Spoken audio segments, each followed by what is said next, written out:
So Dawes, we'll start with injury news. Anything to update from Monday going into the weekend?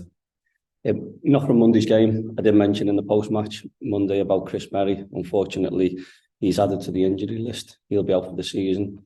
And it's a shame to see him drop out for the season because he epitomises what we need as Tranmere people and as a club. I mean, you only have to look in the manner he done it. He didn't want to back out of a tackle, and I mean,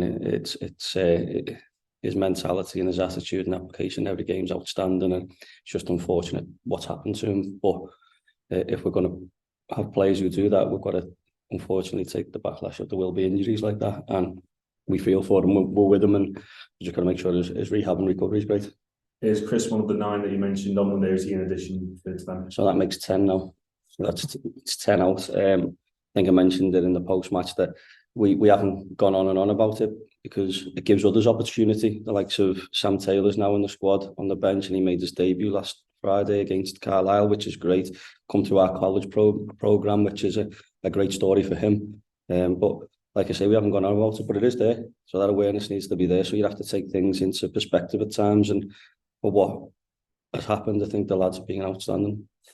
I certainly don't think anyone would accuse you of maybe making excuses when talking about the injuries, but just how much of an impact the season have the injuries had? Of course, like any team, you take 10 senior players out of the starting 11, and people forget that Charlie Jolly, I mean, because his injury was so long ago, about he'd either played a part in the season, what sort of part he played in it. I mean, we were very hopeful he'd play a big part, but he got injured in, I think it was the third pre-season game against Fleetwood, and he's been out such a long time. And like you say, injuries take the toll. Take 10 players out of any team, and it will have an effect. But like I said before, it gives others opportunity. So it's great to see some of the other lads getting a chance. And I thought on Monday, to a man, everyone ran hard, competed, worked hard for the club and for the fans as well, and got a good result. And at least it's great to see Kane Hemmings back recently. How much of a boost has that been in the closing stages of the season? Yeah, it's been a massive boost because, like we just touched on them, with the injuries, you need your senior players out there, and Kane's also been out for a while. I think he'd been out 6 weeks in total when he made his comeback, and he's just getting himself back up to fitness now. Thought he was really good for us on Monday. Thought he led the line really well, secured the ball when he could, and worked really hard. And like I say, getting him back and getting him back to fitness is important for us. How much is someone like Harvey has benefited from playing alongside Kane, do you think? I think like any young player, when you're playing alongside senior players, you know the game. We call them, they're on-pitch coaches. The coach on the pitch for them, so it helps them out. So when we're working through the week with the players, the senior players help the lads on the pitch and manage games at times and give them information that they need there and then. And Kane's no different. He's a captain and he speaks to the players all the time on the pitch and helps them out. So Harvey has benefited from that, and it's great to see him working with them. What improvements have you noticed specifically within Harvey's game recently, do you think? I think with Harvey, I mean, everyone who watches him play knows he gives everything. He gives it all the time, and he's just one of these players that he loves working and developing his game. So he'll just constantly be on the training ground wanting to improve little bits of his game, and he'll admit there's little bits he needs to improve on still. But one thing that's there is the desire to go and score goals, and I think you've seen that over the last couple of weeks. And it's great that he gets his second goal for the club, especially at home now. So I think with strikers, once they've got that first goal or two, it settles them down a little bit. Hopefully, can add to that. Do you think he's someone that benefits from playing alongside with a forward? Because I noticed that Kane collected the ball, laid it off to Josh, and Harvey's the one getting into the box, getting the 6-yard box to finish on Monday. Yeah, I think what we're saying is that Harvey's strengths is he needs a builder player with him. So when Kane builds the ball up for him and the intelligence that Kane's got, he does benefit from that, and he makes some really good runs off the ball, Harvey, and that's how he's got his 2 goals for us. Has been one great run over the top against Colchester away, and the goal on Monday was a great run across the front of the keeper. So, like I say, he makes some really good movements, and the players building up to his 2 goals have done great. After the match on Monday, you made a very big point about praising the players and talking about the attitude as well. How much can you find out about players going into these final few games of the season where there isn't too much to fight for apart from league position? I think you can find out. I mean, on Monday, I praised the players about how outstanding they were, and it was outstanding because of how we managed the game off the ball. Constantly in the game, we had a game plan.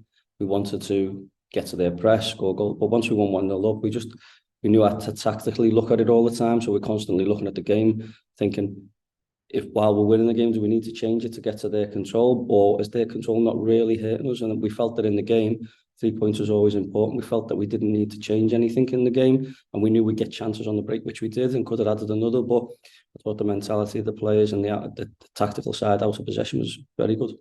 How important is it for you that there's no sense of the players being on the beach at this stage of the season? We don't allow it. The players won't allow it with each other. I mean, if there's any doubt that they're not working, and you want to see the running numbers from Monday, we got the running stats. They were through the roof. So anyone's thinking they've got, like people say, that the sandals on ready for the beach, there's no chance of that. And like I say, the staff, the club, the owner and the players themselves wouldn't allow each other to do it, because we've got too much personal pride and too much responsibility to each other.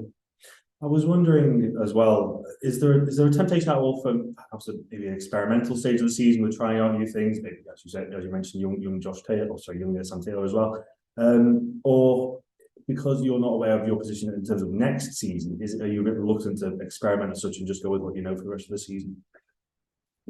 I think first and foremost, to answer your question, is that you've got to win games at Tranmere. Doesn't matter what stage of the season it's at, we've got to win games of football. And the players are no different. Everyone wants to win, want to win it for the fans.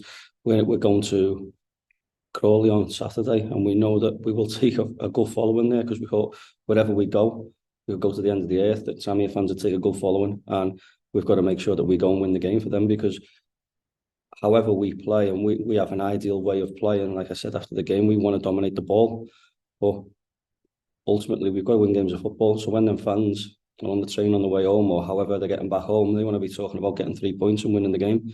And it's important to us as well. And the fans at home watching, everyone wants to win the game of football. Yes, we want to be as entertaining as we can, but there's games now and again that you just have to be adaptable. But our game plan going into Saturday, is, as it always is, to go and win the game and to go and try and dominate the game. And looking at Crawley, they're fighting for their lives down at the bottom of the table. From their perspective, they might want to be playing mid-table teams towards the end of the season. But from your perspective, what do you have to do to make it difficult for them in terms of their fight against relegation? Well, like in every game, you've got to earn the right to play. So we're going to Crawley on Saturday, and they're going to be fighting for their lives. And we've made the players aware of that. We've also made the players aware that their recent home form is all right. I think they're unbeaten in the last 5 at home. Their away form's been pretty poor, if we're being honest, but their home form, they haven't lost in 5. So we're fully prepared to go there, and we're expecting them to put up a fight, making it tough for us, because they're fighting for their lives, but we've got to go win the game. You're taking the words out of my mouth there, Ian. There, they've got 29 of their 38 points at home. They've only got 1 away win all season, so that tells you the comparison there. I was listening to Scott Lindsay after the Barrow game as well, and he said they're down to the bare bones as well in terms of their selection, so not too dissimilar to yourself with regards to injuries. But is that something that you can look to take advantage of as well? I think it's all about us. I think any game we go into, we're obviously aware of injuries and what the team may put out and how they will play, but we try and make it as much about us as we possibly can. We know if we plan, prepare, and we have our mentality right going into the game, that we will go and win the game. Just finally, Ian, I don't know if there's much you can say on this, or with regards to a few players. Obviously, we're getting towards the summer now, talks of contracts and transfers. I just want to check on 3 players in particular: Josh Akers-Cogley, Tom Davison, and Chris Merry. Is there anything that you can tell us with regards to their contract situations? All that's all in discussion with the club, and the discussions are ongoing at the moment. I'm not really involved myself in that. All my focus is on preparing for the next game, winning the next game for the club, and making sure the players are in the best physical, mental and tactical shape to go and do it.